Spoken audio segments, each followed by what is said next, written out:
Hello everyone, this is Nancy and welcome to my channel Nancy Singh. Previous lecture में हम लोगों ने discuss किया था standard basis.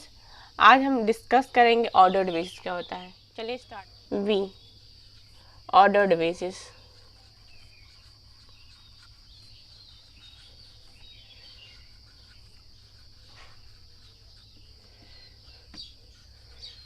Be no in any set say s equal to e1 e2 so on en. There is no specific order in which element written if we write these elements in specific order, then it is called ordered arrangement.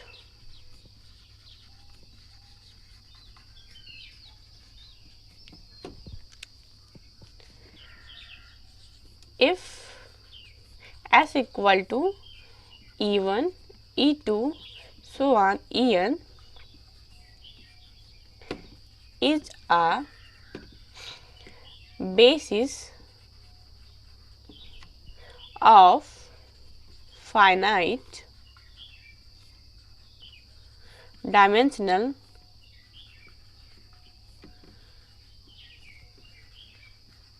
vector space V over F, then such arrangement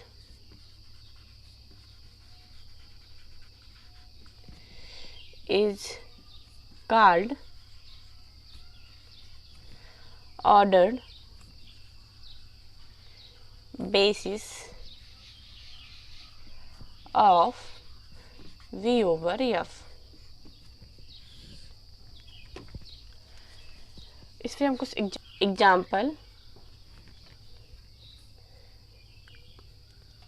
if s equal to e1 e2 e3 is a basis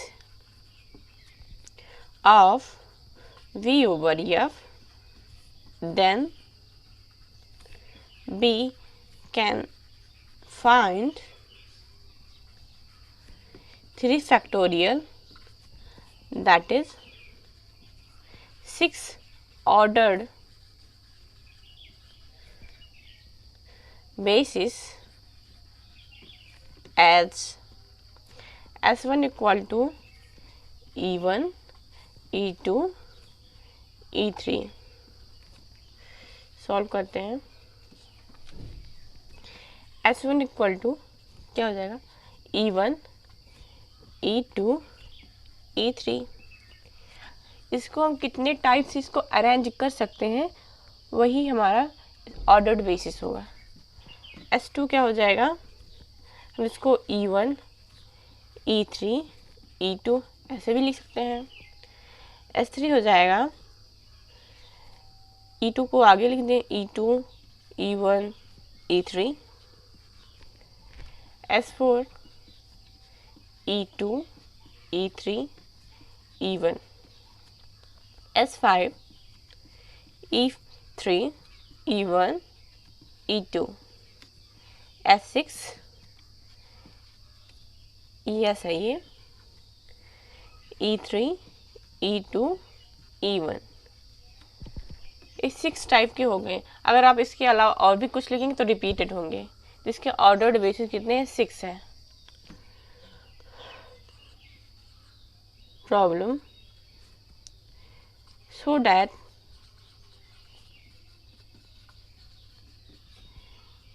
s equal to 1 plus I 1 minus I is a basis of C over R। Proof देखते हैं, छोटा सा है, बहुत बड़ा नहीं है। s equal to, इसको हम एलिमेंट हम मान लेते हैं alpha 1 alpha 2, where alpha 1 equal to 1 plus I, alpha 2 equal to 1 minus I. इसको फर्स्ट प्रूफ करेंगे, S is L I. L I में होता क्या है बेसिकली, इसमें समझ लेना थोड़ा सा, इसमें क्योंकि यूज होगा।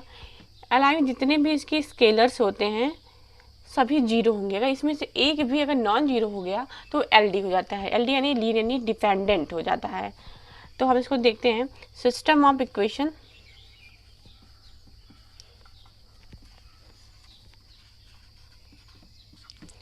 A1 alpha 1 plus A2 alpha 2 equal to 0 हो गया।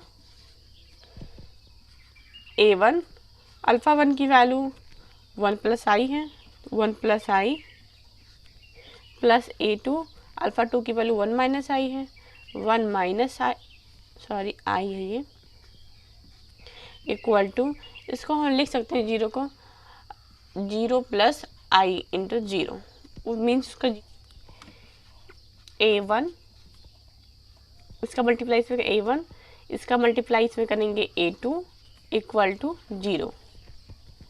दूसरा है, इसका मल्टीप्लाई इसमें करेंगे 1 है यानी A1, इसका इसमें करेंगे minus A2 equal to, solving both we get A1 equal to 0, A2 equal to 0,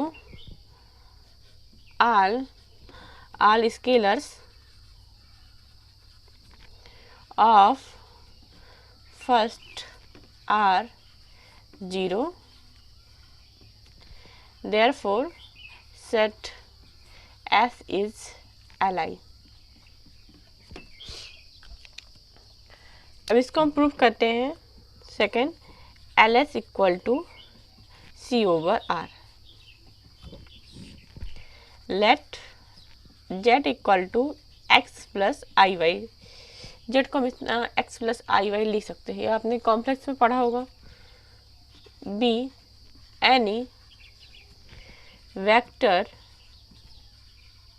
of C over R, then for its unique LC, LC means linear combination, such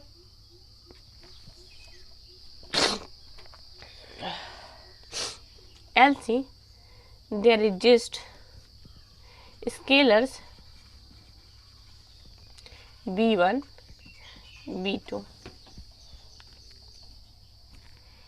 x plus I Y equal to B1, इसको multiply इसमें करेंगे B1, इसका multiply इसमें करेंगे plus B2, दोनों को एक साथ लिख लिए। अब इसका मल्टीप्लाई इसमें होगा तो आएगा प्लस आई कॉमन हो जाएगा, B1 माइनस, इसमें भी आई कॉमन होगा, इसमें माइनस आएगा माइनस B2। देखिए इधर x प्लस आई वाई है और इधर इतने को हम x सेलेक्ट कर लें प्लस आई, इतने को y, देखो ये भी हो गया ना x प्लस आई वाई। दोनों को कंपेयर कर देते हैं तो क्या हो जाएगा, B1 plus B2 equal to x, इसका कंपेयर इससे करेंगे, and B1 minus B2 equal to y, solving both we get. इसको सॉल्व करेंगे तो b2 कैंसिल होगा, 2b1 equal to X plus Y, तो b1 इक्वल टू हो जाएगा 1/2 एक्स प्लस वाई। b1 की वैल्यू हो गई 1/2 एक्स प्लस वाई। b2 की वैल्यू ऐसे सॉल्व करेंगे, b2 के लिए हो जाएगा 1/2 एक्स माइनस वाई। ये वैल्यू आ गई b1 and showing that Z belong to C forms unique LC which is arbitrary chosen vector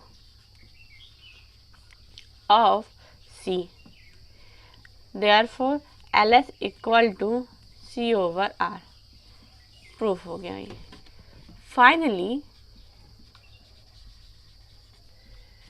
S equal to 1 plus I 1 minus I is a basis of C over R। ये proof हो गया।